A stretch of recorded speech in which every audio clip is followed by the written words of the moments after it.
Termini koje bih ja izdvojila, odnosno na ono čime se ja bavim, a tiče se naravno nasleđa u tom nekom, ajde da kažemo, proširenom polju su u ovom trenutku pitanja zapravo javnog prostora, javnog korišćenja, ali i javnih institucija i njihove uloge tu, pa onda negde i javnog interesa. Dakle, to je nešto što mene trenutno zanima i čime se bavim. Ja radim u Muzeju Jugoslavije već 20 godina i u poslednje vreme sam se bavila dosta našim parkom. Muzej Jugoslavije, muzej koji je osnovan na osnovu muzeja nekadašnjih Muzeja revolucije i Memorijalnog centra i nalazi se na mestu Memorijalnog centra. I mi imamo jedan veliki park skulptura koji je nekada bio vrlo zatvorenog tipa, to je bio zapravo vrt predsednika, njegove rezidencije i u njemu se nalaze skulpture, 20 skulptura jugoslovenskih autora, u to vreme je bio zatvoren, čak i kad je muzej otvoren za posetu, moglo je striktno da se kreće se tim šetnicama, nije bilo skretanja sa puta, dok smo mi danas kolegice iz Muzeja Jugoslavije uspeli da taj park napravimo kao jedan javni park u kome se odigravaju različiti događaji, najpopularnije je leto u muzeju. I u njemu su ljudi sada zaista slobodni da se kreću kako god žele, da dolaze sa decom, sa psima, da leže na travi, sve ono što je bila neka naša vizija tog javnog prostora. On to jeste postao, ne mora da se plati ulaz, dakle ne ograničavamo posetioce kada dolaze u park da ulaze u muzej, ne moraju, mogu potpuno besplatno da koriste park i uživaju i u samim skulpturama i u prirodi. Dakle, to je jedna to neka zapravo spoj prirode i prirodnog nasleđa i kulturnog nasleđa. Tako da, nažalost, u trenutku u kome živimo, mi imamo jedan drugi park, Pionirski park, koji je bio javni park, koji pripada tom domenu javnog dobra, parkovi jesu javno dobro. To je isto nešto što mislim da je jako važno negde razgraničiti te pojmove koje mi se čini u ovom vremenu u kome živimo, nisu mnogo jasni šta je to zajedničko dobro, šta je javno dobro, zajedničko nešto što pripada zajednici, čime zajednica i rukovodi, a javno dobro je ipak nešto čime država rukovodi. To pripada, mislim, takođe zajednici, ali država kroz javne institucije na neki način je vlasnik tog javnog dobra i njime rukovodi i parkovi kao i ulice, trgovi, pa i kulturno nasleđe su naravno deo tog javnog dobra koje bi trebalo da pripadne svima kroz rad institucija. Dakle, ne mogu svi da budu oni koji će njime rukovoditi, ali neki predstavnici koji su na neki način izabrani, odnosno kompetentni za taj posao. Ono što je Pionirski park izdvaja u odnosu na mnogi druge parkove u našem gradu je što je on, pored velikog broja biljaka koje su tamo jako važne, koje su staro drveće iz vremena još Dvorskog parka, pošto je taj park nekada bio Dvorska bašta, danas je Pionirski park, je što on u sebi ima skulpture. Dakle, trenutno se u njemu nalaze skulpture Mire Sandić, Prekinuta igra, vrlo simboličan naziv za današnji trenutak u kome je upravo prekinuta igra u Pionirskom parku. To je skulptura takođe Nadežde Petrović, rad Angeline Gatalice, zatim jedna fontana sa skulpturom nepoznatog autora, ali to je jedna neoklasicistička zapravo skulptura žene sa ćupom, koja je neki import iz Beča, dakle neka 19-vekovna, onako neoklasicistička skulptura. I imamo Ivana Sabolića, jednu apstraktnu formu, i te skulpture divno korespondiraju sa upravo samim parkom, sa stazama, sa drvećem u njemu, deca se sa njime igraju, daju njima nazive, tu Sabolićevu apstraktnu formu koja je žena koja sedi, često nazivaju duhom, dakle te skulpture upravo igraju ulogu koja im je bila namenjena i Pionirski park je specifičan kada govorimo o kulturnom nasleđu po tome što upravo u njemu su počele te izlaganje javnih skulptura još davne 1957. godine. To kažem, to je jako važno, zato što kada gledamo svetski kontekst ili evropski kontekst, zapravo tek 1977. Znači 20 godina kasnije godina se uzima kao neka ključna godina za promišljanje skulpture u javnom prostoru ili otvorenom prostoru, otvaranjem Yorkshireskog parka i tek tada kreće neko zapravo razmišljanje o tome kako skulptura funkcioniše sama, a kako u korelaciji sa svojom okolinom. Dakle, 20 godina pre toga Jugoslavija, koja je to vreme bila po mnogo čemu avangardna, počinje sa tim izlaganjem javnih skulptura vezano za sajam i za otvaranje Beogradskog sajama, opet jedna zanimljiva tema vezana za nasleđe. I skulptori su imali ideju, to je bila grupa Prostora 8, grupa od 8 skulptora, ali takođe i vajarska sekcija Ulusa, da izlože svoje skulpture, što je bila velika novina za to vreme, dakle ne čekaju narudžbine, ne čekaju da dobiju narudžbinu da skulpturu izliju, već o svom trošku izlivaju, izlažu i pružaju je na uvid javnosti, naravno i u nadi da će je neko kupiti i zapravo skulptura kasnije biti izlivena u nekom trajnijem materijalu i te izložbe se nekoliko godina nastavljaju od 57. pa narednih nekoliko godina, uglavnom vezane za sajam, dakle za održavanje nekih velikih sajmova, na primjer sajma zanatstva, i proširuju se i na Tašmajdanski park u kome takođe imamo veliki broj skulptura, ali evo sada bih se ja koncentrisala Pionirski park i na to što je zaista tada zamišljeno kao jedan otvoreni prostor, dakle od tog dvorskog parka koji je Pionirski park bio do Drugog svetskog rata, koji je imao zid oko sebe, zid se rušio, se preimenuje u Pionirski park, unose se skulpture i postaje jedan javan prostor koji je, evo, do skoro bio svima dostupan, a od marta ove godine više nije nikome dostupan. Ja ne volim da ga zovem onako kako ga zovu u vestima i mislim da je jako važno imenovanje stvari, mislim da je važno da ga mi ne imenujemo tako jer on nije to, on je Pionirski park koji je pod okupacijom trenutno, naravno tako, sigurni smo da tako neće ostati, ali ne može tako da ostane i ne treba da ga zovemo onako kako se naziva u vestima jer on to nije. Pojam nasleđa, kako to prirodnjaci podrazumevaju, u stvari je u osnovi kakve smo osobine mi nasledili od naših predaka i koliko te osobine omogućavaju sledećim generacijama prilagođavanje promenjenim uslovima sredine i preživljavanje, odnosno ostavljanje ponovo plodnog potomstva. Kako je u današnjem, kako bih rekao, načinu komunikacije nasleđe jedan potpuno antropocentrični narativ i pojam, možda je bolje sa tog prirodnog aspekta pogledati kakvi su aspekti tog nasleđa po pitanju toga šta su mi nasledili od naših predaka, jer je to jedna vrsta nasleđa, kao što je vrsta nasleđa šta mi ostavljamo našim potomcima, kada govorimo o prirodi i o prirodnim resursima. Moramo biti svesni toga da mi kao vrsta smo ovde prisutni otprilike 300.000 godina, a da postoje naši vrlo bliski, kako bih rekao,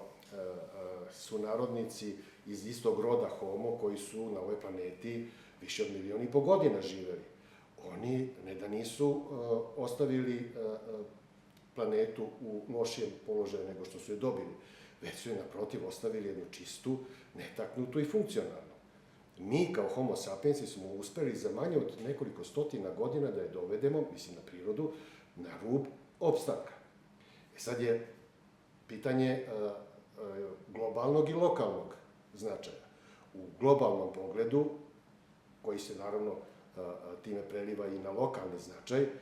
mi smo doveli osnovne parametre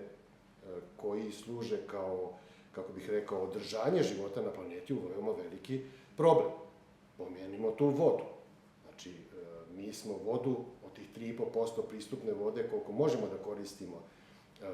za, kako bih rekao, održanje života, uspeli da jako veliki deo sada već što zagadimo, što potrošimo, što zamrznemo u raznim betonskim elementima i sličnim građevinama. Tako da mi danas imamo jednu vrlo izraženu oskudicu u vodi i neravnomerno raspoređenu. Proračuni su da do 2050. godine će 2 milijarde ljudi sigurno biti tokom godine u određenom periodu u vrlo velikom problemu sa dostupnošću vode, a dodatnih 1 milijardu ljudi će do 2050. ostati potpuno bez, kako bih rekao, mogućnosti korišćenja pitke vode, što mislim da će dovesti do katastrofalnih posledica po migracije na planeti. Ne smijem ni da zamislim šta će to u stvari, do čega će to na kraju da dovede. Zatim imamo zemlju koju smo mi ispostavili. Samo ukratko, najnovije istraživanja poljoprivrednih međunarodnih organizacija govore da kada bi danas zaustavili korišćenje agrotehničkih mera u poljoprivredi, sledeće godine bi se uspelo proizvesti poljoprivrednog proizvoda manje od 40% stanovništva, za manje od 40% stanovništva. Znači, 60% stanovništva bi ostalo bez hrane kada se ne bi koristili ovako i sada već do otprilike krajnjih granica podnošljivosti, koliko može kopno da podnese korišćenje svih raznoraznih hemijskih preparata. I naravno imamo tu vazduh koji mi ga smatramo normalnim, mi ga smatramo sve prisutnim i ne obraćamo pažnju na to koliko mi i njega u suštini veoma brzo dovodimo u pitanje, s tim što 50% kiseonika na planeti proizvode jednoćelijski mikroorganizmi u okeanima. Jesmo mi u osnovnoj školi učili da su amazonske šume i tako dalje, ali to naravno okeani proizvode, a te male jednoćelijske jednoćelijski organizmi trpe male razlike u temperaturi. Ovakve klimatske promjene, povećanje temperatura svetskih mora i okeana, ako dođe iznad granice podnošljivosti tih vrsta, prestaće da ispuštaju kiseonik. A nama ne mora na planeti kiseonik da pade na nulu, pa da mi prestanemo da živimo. Dovoljno da je 1,5% padne koncentracija kiseonika u vazduhu, evo u ovoj prostoriji, mi ćemo već imati problem sa disanjem. U lokalnom pogledu, govorimo sada za Srbiju, isti su parametri u problemu. S tim što smo mi još sada, imam utisak u proteklih 20-25 godina, došli u jednu fazu ekspanzije tog, kako bih rekao, egocentričnog hedonizma jednog malog broja ljudi kojima je isključivo samo profit značajan i uopšte ih ne interesuje šta će u proizvodnji tog profita oni uništiti. Samim tim dolazimo opet do vode kod nas, do zemljišta, do vazduha, do biodiverziteta. Zaboravio sam globalno da kažem, mi smo sada uspeli od pre otprilike sada već 80 godina da dokazano stvorimo jedno novo geološko doba, koji se naziva antropocen, sa svim dokazima koje smo uspeli da ostavimo u kori planete, koja dokazuje da smo sada već mi, ljudi, proizveli jedno geološko doba. Ja bih pričao o nasleđu u kontekstu rasta i brzine. Ne bi se fokusirao na neki pojedinačni primer, nego kako ta stalna težnja za rastom i glorifikacija rasta i brzine i stalno ubrzanje društva utiču na nasleđe, pošto ja mislim da oni nepovoljno utiču i brišu čak bilo kakav vid nasleđa, zato što stalno moramo da rastemo, da akumuliramo nove stvari i da brzo ih rešavamo. I, na primjer, sad imamo kao klimatske promene, kao jedan paradigmatični primer, gde se već približavamo 1,5 stepen zagrevanja i možda i 2 stepena i gde stalno čujemo apele da se brzo reaguje, ali bukvalno tom brzinom mi nastavljamo da ulazimo u stare probleme i ne menjamo ništa društveno, nego se samo kao oslanjamo na to da ćemo promeniti stare automobile za neke nove električne i da će to rešiti problem, a to zapravo ni ne rešava problem, nego otvara nove ekstraktivističke zone i nove zone nasilja, gde se često se briše bilo kakvo nasleđe i samo se gleda ekonomska interes od tog minerala koji se vadi, gde se ne vidi živote ljudi, podeljene zajednice ili neko drugo nematerijalno nasleđe koje tu postoji. Mislim i kao društvo i ovde kod nas i globalno mi trebamo da odrastemo, zato što kao rast ima neke svoje granice. Mi kao, ne znam, ljudi, kao ljudska bića imamo period rasta i onda se zaustavljamo i rastemo, ne znam, do 20. godine, posle toga se zaustavljamo, ali to ne znači da ostajemo isti, da nazadujemo, nego se menjamo i mislim da bi neko odrastanje društva koje bi se zaustavilo sa tim stalnim rastom i ubrzanjem i već postalo neko stabilno društvo, to bi bilo u neku ruku rešenje. Ja mislim da u društvu koje se stalno ubržava,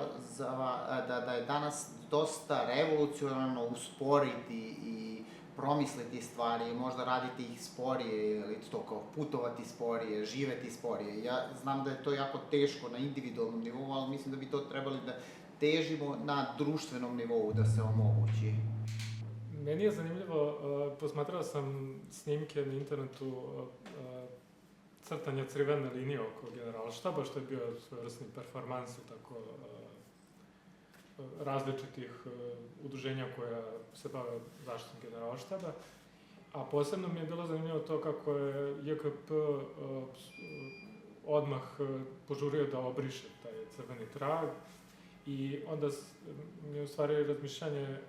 podstaklo me na razmišljanje u stvari o demonstraciji moći u javnom prostoru, gde u stvari i mi koji se bavimo zaštitom nasleđa pokušavamo da, kako kažemo, osvojimo na neki način pravo na svoju, da postanemo konstituenti tako, tog nekog upravljanja nekim javnim prostorom, dok sa druge strane vlast vrlo onako agresivno, demonstrativno u stvari ruši tako nasleđe i na taj način performativno uništava i to naše pravo, jel? Odnosno demonstrira silu. I u tom smislu je taj odnos, tako, snaga je zanimljiv, snage s jedne strane onoga ko uništava nasljeđe, oni koji brane, da se tu u stvari trenutno vodi jedna borba u javnom prostoru za javni prostor, za pravo na nasljeđe i na sećanje i na grad, ali u suštini suština je u toj demonstraciji sile, jel, dok se jedan od njih ne povuče. Mislim, suština je samo ne odustati, jel? Ako govorim iz naše perspektive, vlast će se u nekom trenutku povući, jel? Ali suština je ne uplašiti se one druge strane. U svemu ovome sa čime se mi suočavamo, mi imamo jednu, ja bih rekao, relativno jasno definisanu suprotnu stranu. Ta suprotna strana je verovatno prevazišla mnoga naša očekivanja. Prevazišla u smislu da jeste to je zločin, jeste to je korupcija, jeste to je zlo. Znači, mi sad dolazimo do jedne gotovo fantastične kategorije zla, koja kao da dolazi iz nekog literarnog štiva, ali koje predstavlja našu stvarnost. Dakle, to zlo, međutim, ima i tekako svoju genezu i svoje poreklo. I upravo je to, koliko mi želimo tim zlom da se bavimo, negde jako važno da mi sve vreme imamo u vidu odakle ono dolazi, koje je njegovo poreklo i šta je to što smo mi propustili da uradimo da bismo razumeli tačno njegovu prirodu. Mi danas imamo situacije nasilja koje su gotovo identične, upgradeovane na neki način u odnosu na to što smo proživljavali 90-ih, u odnosu na to što su naše komšije doživljavale 90-ih, u odnosu na to što su drugi narodi u našem okruženju doživljavali 90-ih. I jednostavno mi sad imamo jednu vlast koja je, ubijajući najpre druge, rušeći tuđe gradove, sada preuzela na sebe neku svoju kriminalnu dužnost da ubija nas i da kao kolateralne žrtve uglavnom, a da ponekad i planski, to znamo, ali pre svega da vrši jednu pljačku koja naprosto neće stati. U sve to postoji, ja sam potpuno siguran, i taj jedan patološki moment osvete, jer građanska Srbija je nešto što je oduvek predstavljalo za ovaj režim, odnosno za derivate 90-ih nešto nerazumljivo, nešto strano, nešto čemu nikada oni nisu mogli da pripadaju. I samim tim nije to nikakav elitizam, to je prosto stvar nekog sagledavanja toga kako jedna vlast saznana od mediokriteta danas funkcioniše i način na koji se oni svete toj građanskoj Srbiji. Oni uviđaju, između ostalog, i da ta građanska Srbija vuče svoje korene iz onog perioda koji njih negde najviše iritira, to je socijalizam. Oni znaju da je postojalo jedno uređeno društvo koje predstavlja potpunu suprotnost onome što su 90. donele i što danas donosi ove pervertirane 90. U svemu tome ja zaista smatram da je, imajući u vidu da mi znamo koja je ta suprotna strana, sada je jako važno da mi definišemo ovo što zovemo našom stranom. Ko smo mi, kuda mi želimo da idemo, šta želimo da postignemo i samim tim na koji način kroz sva ta saznanja o sebi samima uspostavljamo principe borbe protiv ovog zla. Ono što je tu meni potpuno nesporno, ono što je meni tu, pa i čak i na jedan vrlo pragmatičan način važno da se kaže, da se pokaže, da se